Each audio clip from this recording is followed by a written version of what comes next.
안녕하십니까. 반갑습니다. 진짜 시황의 최수창입니다. 네, 오늘 지수 흐름이 좀 좋지 못하죠. 또 외국인들의 수급이 현재 3천억 원 정도 매도를 하고 있네요. 코스피 시장에서. 자, 그 다음에 코스닥은 기관 외국인 동시 매도가 나오고 있고요. 코스피 지수 한번 보도록 하겠습니다. 보여주시죠. 네, 얼마나 움직이나요? 2060포인트, 2063을 또 앉았네요. 전일 대비해서 1%의 하락의 모습을 좀 보여주고 있죠. 자, 코스피 왜 이럴까요? 좀 알아보도록 하겠습니다. 그리고 이 시간을 통해서 7월 17일 날, 16일 날 언급해드렸고 17일 날도 언급을 해드렸어요. 네. 어떤 언급이었죠? 수렴의 상단을 채웁니다. 그러면서 그동안은 계속 이일대로 기다리자라고 했잖아요. 그러니까 레버리지는 때가 아니라고 얘기를 계속 해드린 거고, 상단의 저항점 일단 그 자리가 좀 보인다라는 거. 그럼 과연 이것이 오늘 지속적으로 추세하락으로 가는 장이 될 거냐, 아니면 전저점을 이탈하지 않고 여전히 수렴 안에서의 오히려 쌍봉의 추세하락이 아니라 쌍바닥의 가능성을 만드는 거냐, 이걸 오늘 우리가 살펴볼 필요성이 있을 겁니다. 일단 7월 17일에서 16일 날 언급했던 자리에서부터 좀 내려오는 모습은 이 시간을 통해서 여러분들이 충분히 감지하셨을 거고요. 자, 코스피 포인트 보러 가도록 하겠습니다. 보여주시죠. 코스피 포인트 수렴의 끝판왕입니다. 수렴의 끝판왕 어떤 의미냐면, 계속 말씀드렸잖아요. 코스피는 삼각 수렴이고 코스피 200은 삼각지 맥점을 넘어오지 않는 상황이었다라는 거. 종목보다는 지수 전체의 흐름을 좀 살펴봐야 됩니다. 그러니까 지수 자체가 좀 탄탄하게 바닥이 나오고 또는 터닝 포인트가 명확히 보이면 그때 가서 이제 어떤 종목이 더 잘 갈 거야라고 찾아내서 대응하시는 게 순서거든요. 그게 순리라고 봐요. 지금은 뭐 나무만 보자, 종목만 보자, 뭐 그래서 되긴 하죠. 네. 그런데 전체적으로 본다면 과연 지수가 한 단계 더 아래로 다운될 거냐? 그럴 경우에는 종목을 먼저 대응하신 분들, 일찍 대응하신 분들은 아쉽잖아요. 그러니까 어제도 연기금들이 대응할 때 낙폭과대주 어제 반등이 강하게 나왔습니다만, 제가 봤을 때는 아직은 반등의 지속 여부에 확신을 가질 수는 없다. 그러니까 워낙 싸니까, 워낙 저평가돼 있고 자산가치가 낮으니까 한번 이럴 때 명품주라고 했던 종목들 조금씩 사보지, 이런 입질 정도 소폭의 분할 매수를 한 번씩 발담거는 정도는 연기금 어제 보여줬는데, 이것이 지속적으로 터닝포인트가 나올지 여부는 아직 미지수라는 얘기죠. 그러니까 지수 자체의 큰 틀에서 여러분들이 좀 고민하셔야 되는 상황이고요. 오늘 이제 신고가가 나오는 게 한국항공우주랑 CJ CJ. 이 신고가 나온 애들을 그럼 쫓아가야 되냐? 이것도 한번 고민을 좀 해볼 거예요. 이 시간을 통해서 오늘 이제 수렴의 끝판왕을 볼 텐데, 먼저 이제 차트를 한번 보도록 하죠. 자료를 보도록 하죠. 자료를 보시면 수렴의 코스피라고 제가 써놨는데요. 이겁니다. 계속 수렴하고 있는 과정이라는 걸 언급해드렸고, 한번 퐁당 났다 올라와도 여전히 수렴 안에 있을 것이다 라고 했잖아요.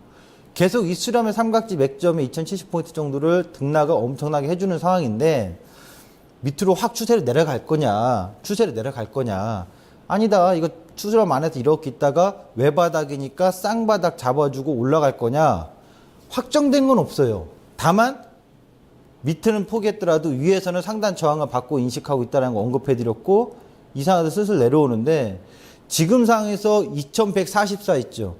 요 2144포인트는 4월 달에 최대 거래량 터진 자리인데, 그러니까 여기서 쌍바닥이 나와서 터닝해서 올라간다 하더라도 2144에서는 걸려요. 당장 2144 돌파 못 해요. 2144를 간다 하더라도 거기서 눌렸다가 다시 제자리 자리 잡는 거 하다가 그 다음에 올라가는 힘이 나오겠죠. 그럼 지금은 저항인 거고 수렴의 상당히 저항이니까 과연 밑으로 열 때는 바로 2031포인트를 열면 파워가 나오니까 그때는 조심해야 된단 말입니다.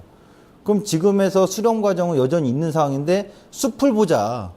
종목을 무조건 찾는 게 아니라 지금은 숲이 탄탄해졌는지 그 상황을 본 다음에 종목을 투트랙 전략으로 어떻게 신고가 나가고 있는 종목을 대응할 거냐, 아니야.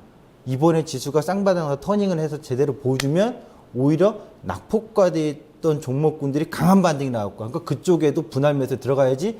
이런 지금 고민의 구상을 계속 하고 있는 과정이 해야 되는 과정이지.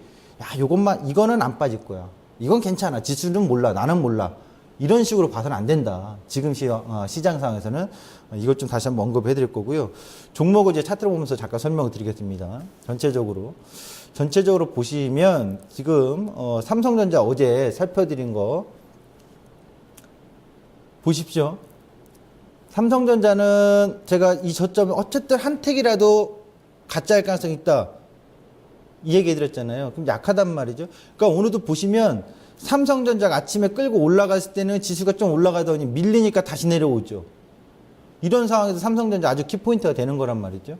삼성전자는 여전히 이 상태에서 127만 원 뛰어넘으면 살아나는 힘이지만 못 뛰어넘으면 뭔가 찜찜하게 좀 눌리는 과정이다 라고 봐주시면 될 것 같고요.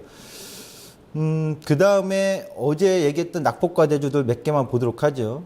여기서 낙폭과대주 중에서 조선이나 기계 쪽보다는 자동차를 봐야 될 것 같아요. 왜냐하면 자동차의 바운딩이 어제 나왔는데 아주 강한 의미는 아닙니다만 만일 자동차가 이 저점을 다시 한번 깬다면 갖고 있던 분들이나 또 보는 투자자의 시각은 굉장히 어두워질 거라고요. 그런데 오히려 조선이나 어제 반등이 더 강했던 조선이나 이런 애들은 또 반등 자체도 별로 없었거나 지금 밋밋한 건설주들 조선이나 건설 쪽은 오히려 크게 매력이 없고요. 오히려 이 지금 현대차 같은 경우가 만일 저점을 팍 열어주면 그땐 땡큐의 가능성이 있는 거죠.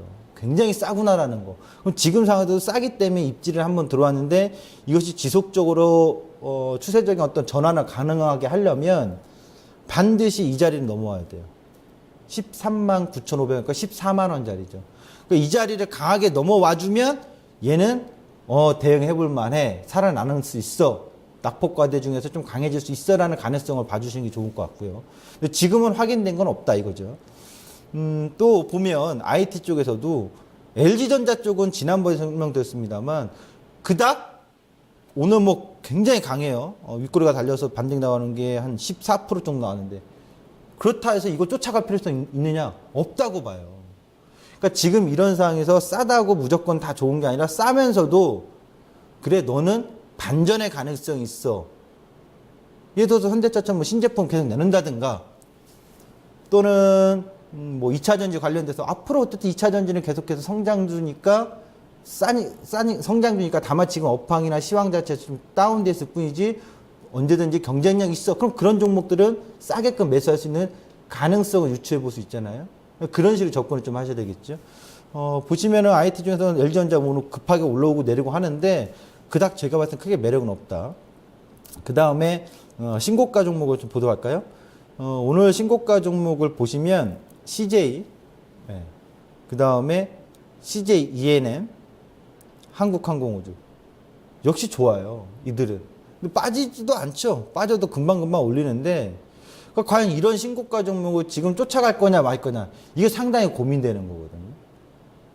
지수는 안 빠지고 있으니까 올라가는 걸 쫓아가는 건 맞는데 만약 지수가 어떤 급락의 추세로 꺾여버리면 이들도 단기적으로 이런 하락 눌림은 나올 수 있단 말이에요. 그래서 상당히 쫓아가기가 부담스러운 종목들이에요. 신고가가 좋고 더 갈 수 있는 어떤 에너지가 가능성은 충분히 있습니다만 시장 지수 자체의 지금 변화무쌍한 수렴 과정에서의 언제든지 위아래로 크게 움직일 수 있는 가능성이 있기 때문에 이 종목군들 신고가 쫓아가기에는 아직 좀 어렵다. 제가 봤을 땐 그래요. 기존에 기준점을 잡아서 말씀드린다면 보시면 한국항공우주도 올랐다 뺐다 올랐다죠.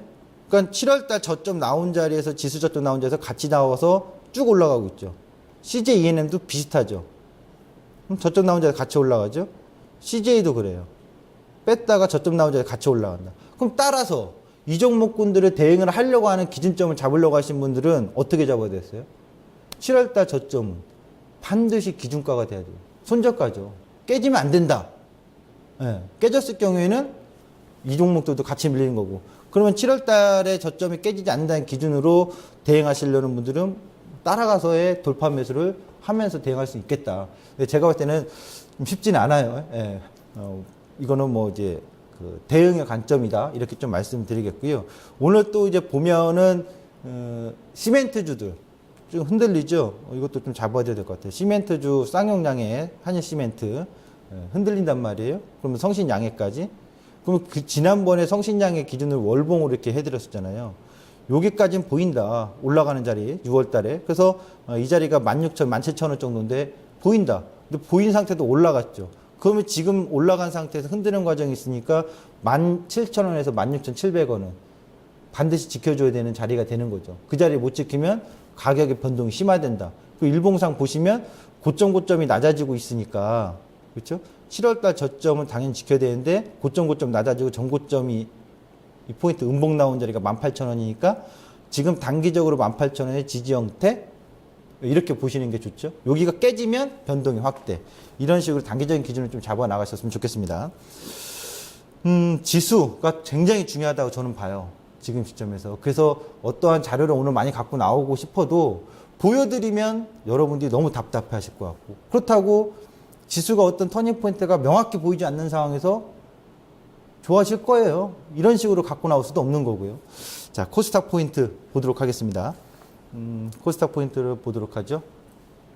지수 보도록 하죠. 778.75. 코스닥은 뭐 양호한데 양호하다고 할 수는 없는 거고요. 여전히 저는 그 세기형 속에 있다라고 보여집니다. 차트를 이것도 잠깐만 잡아주세요. 차트를 안 잡으려 했는데 보여드려야 되네요. 차트 보시면 그 어제 체험이라고 했잖아요. 보십시오. 세기형의 체험이 나오고 있죠. 여기서 어제랑 오늘 고점이 낮아지고 있다는 것. 그러니까 지금 올라올 때 고점이 낮아진 게 7월 달에 지난번에 한 번 있었고 넘어온 다음에 또 한 번 나오잖아요.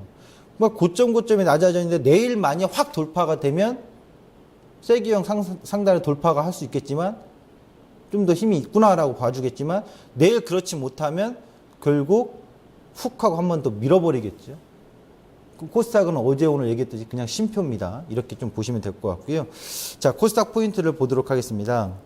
코스닥 포인트를 보면 이슈와 뉴스 종목. 그러니까 이슈하고 뉴스가 되는 종목은 최근에 그 특징이 있잖아요. 그냥 30% 갖다 붙여버립니다. 네? 1박 2일이든 그날이든. 그런 종목 이 시간에 몇 번 얘기해드렸죠. 오늘은 PNT랑 PNE 솔루션이라고 봐야 될 것 같아요. 올 초부터도 얘기가 나왔던 건데 다시 한번 뉴스화가 되면서 몰려버리는 거죠. 시세가. 그 다음에 엘니뇨 관련주, 남해학 효성 OMB. 엘니뇨에 관련돼서는 아직 여름이 끝난 게 아니잖아요. 그러니까 그것이 계속 이슈화가 되면서 여전히 그쪽 종목군들은 시장의 어떤 흐름하고 좀 무관하게 움직임이 좀 있다라고 봐주고 있어요. 지금 흐름이 그렇게 나오고 있는데 보도록 하죠. PNT 어떤 뉴스들이 나왔나 보기 전에 PNT 얼마나 가나요? 지금 장중에 한 10% 정도 올라가는 거 8% 정도 봤는데 지금 25%네. 이거 30% 한번 갖다 붙이겠죠. 뭐 거의 다 온 상황인데요. 어떤 뉴스가 있었길래 그럴까요? PNE 솔루션도 봐야 되겠죠. PNE 솔루션은 7.47%. 이렇게 두 종목이 이슈화가 돼서 오르는데 이런 뉴스가 있었습니다. 오늘 이제 아침에 나왔던 거는 전기차 시장에서 증설 설비가 투자가 중국에서 확대되고 있다. 뭐 이런 얘기. 그래서 2차 전지의 장비 업체에 수혜해달라는 뉴스 나오는데 실은 이게 올 초에 나왔었단 말이에요. 올 초에도 기사 검색을 해보시면 3월 달에 또 PNT가 어떤 장비야? 롤토롤 장비 업체예요. 그래서 2차 전지의 음극재, 양극재 소재 그 장비 업체인데 이 롤토롤 장비의 PNT가 올 초에도 이슈화가 됐었어요. 그러다가 이제 오늘 느닷없이 또 이슈화가 되면서 중국이 뭐 미국을 넘고 전기차 시장이 1위다. 생산 증설에 더 확대하고 있다. 또 삼성, SK, LG와 SK이노베이션도 증설에 나선다. 또 지난번에 한번 그 출연했던 종목뉴스품 코너에서도 에코프로라는 얘기를 종목을 언급했을 때 2차 전지에 관련된 것도 얘기해드렸거든요. 그런 것처럼 2차 전지에서는 이런 상황이 나오니까 이런 뉴스에 의해서 오늘 힘이 확 붙여버린 거죠. 시장이 안 좋은 상황에서 이런 뉴스가 되고 아침에 시세가 붙으니까 달라붙는 거예요. 막 시세가. 차트를 보면서 잠깐 설명드리면 이 호가를 한번 보면서 가도록 할까요? PNT? PNT를 한번 보죠. 이거 지금 시점에도 매수하라 이런 게 아니에요. 벌써 이제 그런 기법을 지난번에 설명드렸으니까 활용할 수 있는 건데 보시면은 키움증권이 지금 거래가 뭐 왕창 붙잖아요. 예? 그럼 오전에는 거래 분봉으로 보세요. 오전에는 10분봉으로 봤을 때 그렇게 거래가 안 붙었거든요. 그렇죠? 그래서 따다다다 움직임이 좀 나오다 뉴스화가 되는 걸 확인한 시점에서 그래 오늘 저점 깨지지 않으면 붙어버리지 뭐. 그리고 나서 장중에 한번 멈췄을 거라고요. 거래 터진 다음에. 그리고 오후장에 거래가 또 붙으면서 이제 개인들 간의 거래가 빠르게 막 회전되는 거죠. 지금 이러면서 이런 종목들이 간간히 자주 나온다, 요즘. 그래서 그런 단기 매매가 오히려 과거의 단기 매매보다는 훨씬 더 수월해졌다보다도 해볼 만한 상황들이 많아졌어요. 옛날에는 뭐 저런 상황 뉴스부터 딱 가서 붙어서 한 7, 8%대 상승했을 때 딱 달라붙으면 갑자기 그냥 고점 돼가지고 물리는 경우가 있는데 요즘은 이런 뉴스에 그 검색을 잘해서 준비를 해서 딱 대응을 순발력 있게 하신다면 장중에 한 5%, 10% 또는 운 좋게 상한가까지 달라붙는 그런 매매가 가능한 상황들이 많이 연출되고 있다는 걸 다시 한번 오늘 이 PNT 종목을 통해서 또 배워봅니다. 그 다음에 이제 한번 효성 OMB랑 농업 쪽도 한번 볼까요? 보시면, 먼저 남해약 보시면, 남해약 참 잘 안 빠져요. 예. 지그재그, 22평이라고 할까? 22평의 어떤 추세 흐름을 계속 잘 타고 있는 흐름이고요. 거기다가 오늘 같은 경우는 효성 OMB도, 예. 다시 한번 거래량 터지면서 양봉이 강하게 나와서 단기적으로 오늘 양봉을 훼손하지 않는다면 전고점도 다시 한번 돌파할 수 있지 않을까? 이런 기술적 흐름을 좀 보여주고 있는 상황입니다. 시장 이슈로 넘어가도록 하겠습니다. 시장 이야기를 많이 하려고 했는데 벌써 시간이 이렇게 됐네요. 원자재 및 상품 가격 하락이라는 기사들을 많이 보셨을 거예요. 그렇죠? 전혀 미국 기업의 실적이 발표되어 있는데 실망스러웠다라고 얘기하거든요. 근데 꼼꼼히 보면 참 특이해요. 왜 그러냐면 굉장히 실망스럽지는 않았거든요. 뭐 이센트, IBM도 그렇고 그 다음에 애플도 그렇고 그러니까 특이한 애플 같은 경우도 매출이나 이런 순이익에서는 올해 예상치 넘어간 데도 불구하고 판매 대수의 기대치 좀 못 미쳤다 해서 뭐 이러고 그러니까 미국의 기업 실적은 어제 실망스럽다 하는데 좀 더 한번 살펴볼 필요성이 있겠다 싶어요. 어제 하루간 가지고 모든 걸 다 판단하기 좀 애매한 것 같고요. 그리고 이제 내일 우리 국내 GDP가 발표됩니다. 제가 볼 때는 이게 더 중요하다고 보거든요. 올해 정부에서 발표한 거에 따르면 3% 중반대로 예상을 하고 언급을 했는데 이번 2분기의 GDP가 해외 기관들에서의 나오는 얘기를 보면 평균 2.7% 정도 얘기 나와요. 그렇다면 정부에서 올해 발표했던 3% 중반대는 사실상 물 건너갈 가능성이 높은 거죠. 만일 그거를 달성을 하려고 한다면 3분기, 4분기에 3% 중반대의 GDP가 나온다는 얘기인데 그렇게 되면 시장이 3, 4분기에 나쁘겠어요? 좋아지겠죠. 그렇잖아요. 만약 3% 중반대까지 목표로 했는데 2분기 내일 그 GDP가 발표되어 있는데 내일 좋지 않아요. 그 상황에서 이제 평균이 나오고 하면 3, 4분기 때 다시 예측이 되겠죠. 그럼 3, 4분기 때 3% 중반대를 나와줘야만이 올해 정부의 목표치 달성하는 건데 그렇게 된다면 3, 4분기에 증시는 좋아지겠지만 만약 그렇지 못하다면 좋다 말아지거나 별 볼 일도 없는 상황이 될 수 있겠죠. 그래서 상당히 중요한 발표치가 내일 예정이 돼 있는 것 같아서 주목을 해야 될 것 같고요. 환율에 의한 증시 수급. 지난번에 했듯이 1160원, 그러니까 1066원대 저점에서부터 100원 정도의 상승폭을 보인다라고 얘기해드렸죠. 왔어요, 거의 도달했잖아요. 과연 여기서 이제 환율이 1200원대가 더 한 방에 더 갈 거냐, 추세적으로. 아니면 이제 점진적으로 꺾이면서 외국인 수급이 들어올 수 있는 어떤 여건이 될 거냐. 이걸 이제 또 면밀히 지켜봐야 될 필요성이 있는 시점입니다. 일단 환율이 올라가고 있는 것, 약세. 증시에는 그렇게 달갑지 않은 수급 상황이라는 걸 기억해 두시기 바랍니다. 바뀌면 좋아지는 거죠. 그 다음에 이 원자재 뉴스를 잠깐 보도록 하죠. 원자재 뉴스가 이렇게 나오는데요. 이거는 고민이 많아요. 뭐냐면 국제 원자재 가격 추락해서 막 얘기가 나오는데 이게 나쁜 거냐, 좋은 거냐 라고 하면 고민이 많다요. 설명을 잠깐 드리면 우리처럼 원자재를 많이 수입해서 가공하는 수출 업체들이 많은 국가 산업에서는 원자재가 유가도 하락하고 철강석도 하락하고 하락하면 좋은 거잖아요. 그쵸? 뭐 원자재 수입 있어서 원자료 값이 싸지면 거기다 이익 개선세가 나올 수 있는 가능성이 있으니까 좋은 건데, 반대로 보면 야, 이거 얼마나 안 좋길래, 세계 경제의 어떤 수요 자체가 얼마나 안 좋길래 계속 다운될까? 뭐 달러가 강세이기 때문에 달러로 몰리는 거라고 하지만, 예전에 뭐 2000년도 중반에는 달러 강세면서도 불구하고 유가도 뭐 엄청나게 올라왔었잖아요. 그러니까 지금 수요가 안 좋아서 뭔가 경기 전체적으로 다운되고 있는 상황에 대한 리스크적인 면도 부각을 해야 되고, 반대로는 원자재 수입을 많이 싸게 해서 긍정적일 수도 있다는 생각을 해봐야 되고. 근데 여기서 또 환율을 하나 본다면, 환율 같은 경우는 올라가니까 원자재 수입할 때 원자재가 싸진다 하더라도 큰 효과가 없을 거고. 그러니까 굉장히 복잡한 것들이 많은 거예요, 이 상황들을. 근데 이 상황에서 주목할 것은 하나 뭐냐면, 원자재 국가들을 좀 잘 보셔야 되겠죠. 여기서 기사에 내용에서도 호주, 뉴질랜드, 캐나다 등. 그러니까 이 원자재 국가들의 증시 흐름도 우리가 잘 살펴봐야 된다. 그들의 증시 흐름이 좋지 않은 흐름으로 이어진다면 이것은 꼭 우리에게 긍정적인 요인만은 아닐 것이다라는 것도 참고를 좀 해보셔야 되겠습니다. 네, 코스피 200 지수 분석을 합니다. 이거 지난번에 보여드린 건데 잘 보세요. 없어진 걸 하나 찾겠습니다. 어떤 거냐면 보시죠.